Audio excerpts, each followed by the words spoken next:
اعوذ باللہ من الشیطان الرجیم بسم اللہ الرحمن الرحیم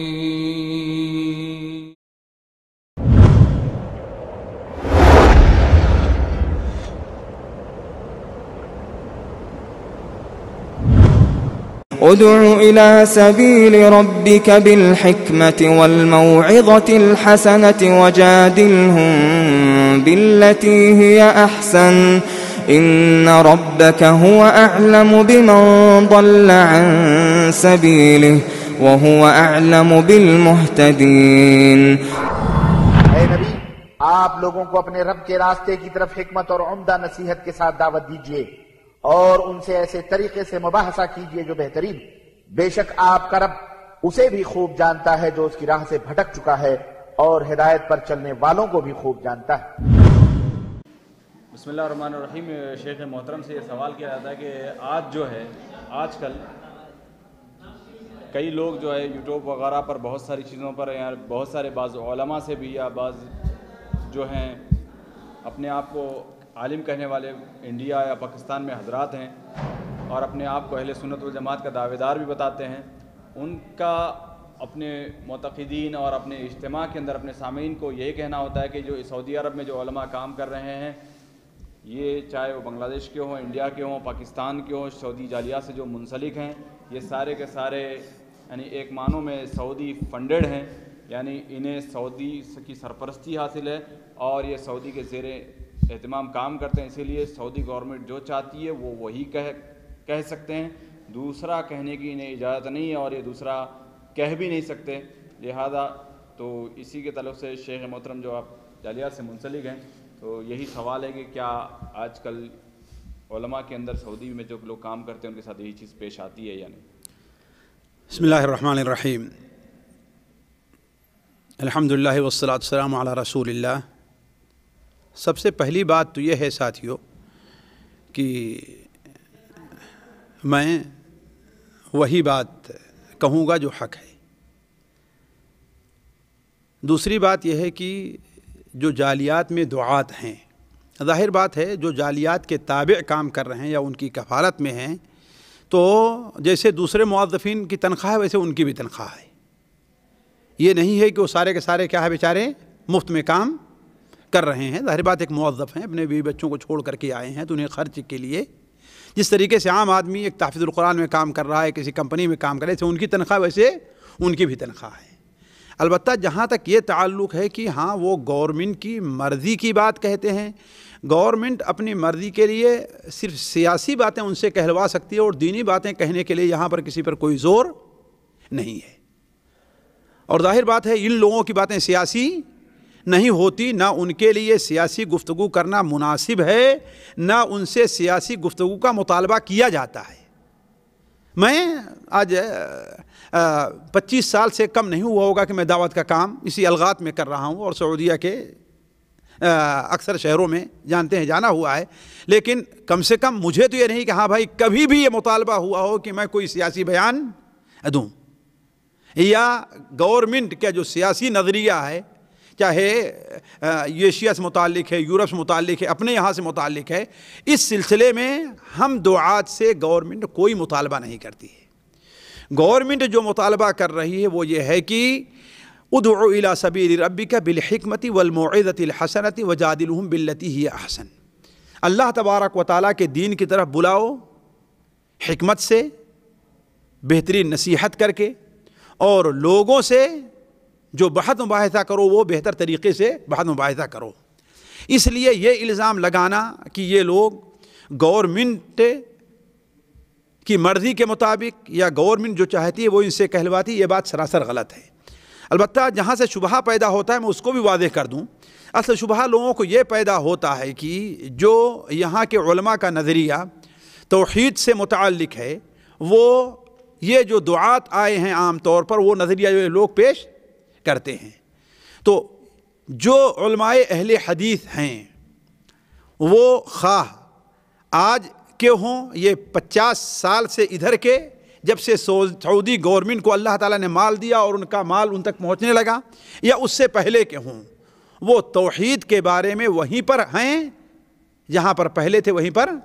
آج بھی ہیں۔ اس کی سب سے واضح دلیل میں آپ کے سامنے یہ کہوں کہ شیخ محمد بن عبد الوہاب رحمہ اللہ، شیخ محمد بن عبد الوہاب رحمہ اللہ نے جو دعوت اٹھائی ہے اور جس طرف لوگوں کو دعوت دی ہے، وہ بالکل سب سے پہلے ان کی دعوت یہی تھی کہ جتنے شرک اور بت کے اڈے یہاں پر بنے ہوئے، جیسے ہمارے اور آپ کے یہاں بنے ہوئے ہیں، جتنے مزارات بنے ہوئے تھے، انہوں نے ان مزارات کو ڈھایا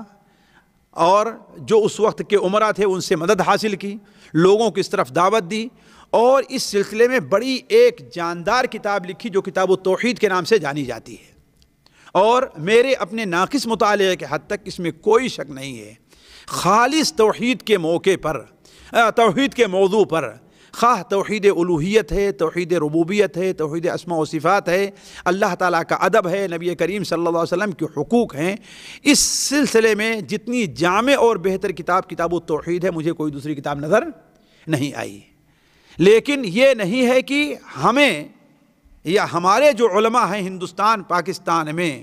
انہیں مجبور کیا گیا ہے اس کتاب کے پڑھنے اور پڑھانے پر، نہیں۔ اصل کیا ہے، جو منہج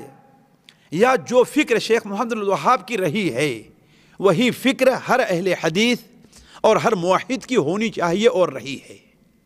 وہی فکر ہر موحد کی اور اہل حدیث کی رہنی چاہیے اور وہی رہی ہے۔ شیخ محمد بن الوہاب رحمہ اللہ اپنی اس کتاب کے اندر شروع کیا کرتے ہیں، کوئی بھی باب باندھا، سب سے پہلے ایک آیت رکھی، ایک دو، اس کے بعد نبی کریم صلی اللہ علیہ وسلم کی حدیثیں، اس کے علاوہ اور کوئی بات انہوں نے رکھی ہی نہیں ہے۔ پھر آخر مسائل کے نام سے کچھ مسائل کا استنباط کیا، ورنہ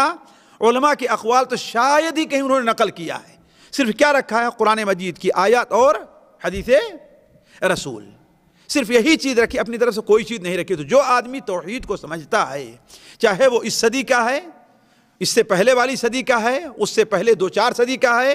اس کا بعین ہی نظریہ توحید سے متعلق، اللہ تعالیٰ کے ادب اور حقوق سے متعلق وہی ہوگا جو کتاب التوحید کے اندر پیش کیا گیا۔ اس کی ایک مثال میں دیتا ہوں۔ جس زمانے میں شیخ محمد بن عبد الوہاب رحمہ اللہ یہاں پر اپنی دعوت کو عام کر رہے تھے، ہمارے ہندوستان، پاکستان، بنگلہ دیش جو متحدہ ہندوستان مانا جاتا ہے، وہاں پر بھی ایک دعوت اٹھی جو تحریک شہیدین کے نام سے جانی جاتی ہے۔ ان میں جو سب سے بڑے عالم تھے وہ شاہ اسماعیل شہید رحمہ اللہ تھے، ان کے امیر سید احمد شہید رحمہ اللہ تھے، لیکن ان میں جو سب سے بڑے عالم مانے جاتے تھے وہ کون تھے؟ شاہ اسماعیل شہید رحمہ اللہ۔ یہ شاہ ولی اللہ رحمہ اللہ کے پوتے اور دلی کے بہت بڑے عالم تھے۔ دلی جامع مسجد، لال قلعہ پر ان کے خطبے، ان کی تقریریں ہوا کرتی تھیں، اور توحید کو عام کرنے میں ہندوستان کے اندر ان کا بہت بڑا دخل ہے۔ اسی لیے آج بہت سے جو عاشقان مزار ہیں، جو عاشقان اولیاء ہیں، وہ شاہ صاحب رحمہ اللہ کو گالیاں اور برا بھلا کہتے ہیں۔ انہوں نے اپنے زمانے میں ایک کتاب لکھی ہے تقویت الایمان، اور میں چاہوں گا کہ آپ لوگ اس کتاب کو پڑھیں اور سمجھنے کی کوشش کریں۔ کیا نام اس کا ہے؟ تقویت الایمان۔ اس کتاب کا ترجمہ فارسی میں بھی ہوا، اس کتاب کا ترجمہ عربی میں بھی ہوا۔ آج سے تقریباً 20 سال پہلے یا 15 سال پہلے میرے ہاتھ میں وہ عربی کا ترجمہ پڑھا، عربی کا ترجمہ پڑھا۔ اس کا ترجمہ ہندوستان میں 2 جگہ سے ہوا ہے، ایک مولانا ابو الحسن علی ندوی رحمہ اللہ نے کیا ہے، اور دوسرا ترجمہ پاکستان سے چھپا ہے، شاید وہ ترجمہ یا تو مولانا عبد الوحید صاحب نے یا عزیر شمس نے کیا، ان دونوں میں سے کسی نے کیا ہے۔ وہ 2 ترجمہ جب چھپا اور میرے ہاتھ میں ملا تو جامعۃ الامام محمد بن سعود الاسلامیہ کے ایک پروفیسر، الغات کے رہنے والے، وہ میرے پاس بیٹھے ہوئے تھے۔ ہم نے ان کے سامنے وہ کتاب پیش کی کہ یہ دیکھیے کتاب۔ تو دیکھنے کے بعد انہوں نے کہا یہ کتاب تو کتاب التوحید کا ایک نسخہ معلوم ہوتا ہے، یہ کتاب التوحید کا ایک نسخہ، یعنی جو چیزیں کتاب التوحید کے اندر پیش کی گئی ہیں وہی چیزیں اس کتاب میں بھی ہیں، جبکہ شیخ محمد بن عبد الوہاب رحمہ اللہ کی کتاب شاہ اسماعیل شہید رحمہ اللہ دیکھی ہی نہیں ہے، بلکہ دونوں میں ملاقات بھی نہیں ہے، دونوں میں باہمی ملاقات بھی نہیں ہے۔ اس کے باوجود دیکھیے جو آدمی وہ توحید کا بیڑا لے کر کے اٹھے، اور انہوں نے توحید پھیلانا چاہیے، دونوں نے کتابیں لکھی، دونوں کا موضوع اور مفہوم کیا ہے؟ تقریباً ایک ہے۔ یہ ایک عربی کی بات ہے جو ہندوستان ان کو نہیں جانتا تھا، صرف کتاب دیکھنے کے بعد کیا کہتا ہے کہ یہ کتاب التوحید کا ایک نسخہ معلوم ہوتا ہے، تو یہ کہنا کہ یہ لوگ وہی بات کہتے ہیں جو سعودی گورنمنٹ کہتی ہے، یہ بات قطعاً بلکہ 100% غلط ہے، 100% غلط ہے۔ آج بھی میں جانتے ہیں یہاں پر ہوں بہت سے فقہی مسائل میں جو یہاں کے علماء کے ہیں، ہمارا ان سے اختلاف سے ہمارے علماء اہل حدیث کا اختلاف ہے، اور ہمیں کوئی بھی نہیں کہتا، جانتے ہیں میں نماز بھی پڑھاتا ہوں، اسی مسجد پڑھتا ہوں، کبھی کوئی کچھ نہیں کہتا کہ ہاں بھائی تم نے ایسا کیوں کیا، جبکہ یہاں کے علماء حنابلہ کا مسئلہ کیا ہے، یہ ہے کہ نہیں؟ مثال کے طور پر کیا رکوع سے اٹھنے کے بعد کیا یہاں ہاتھ، میں نماز پڑھاتا ہوں ہاتھ کبھی باندھا اور کبھی چھوڑ دیا، کبھی کسی نے مجھے یہ نہیں کہا کہ تم نے ایسا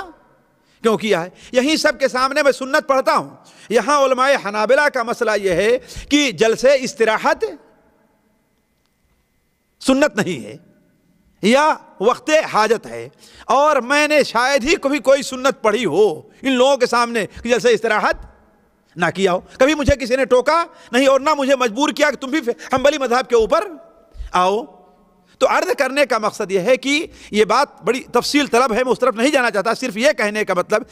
میرے کہنے کا مطلب ہے کہ ایسا کہنا کہ ہاں یہ لوگ سعودی گورنمنٹ کے تابع ہیں ان تمام چیزوں میں، یہ بات غلط ہے۔ یہی سعودی آنے سے پہلے ہمارا اور اہل علم علماء اہل حدیث کا موقف رہا ہے جو اب ہے، اور سعودی سے جانے کے بعد بھی یہی موقف رہا ہے اور رہے گا، اس کے اندر کوئی تبدیلی نہیں ہے۔ فرق یہ ہے کہ توحید ایک ہے، توحید ایک ہے، چاہے یہاں پائی جائے یا ہندوستان اور پاکستان میں پائی جائے، لہذا جو آدمی توحید پر بات کرے گا وہ وہی حدیثیں لے آئے گا، وہی آیتیں لے آئے گا، وہی اسلوب اختیار کرے گا، اس لیے کہ قرآن سب کا ایک ہے اور حدیثیں سب کی ایک ہیں۔ جی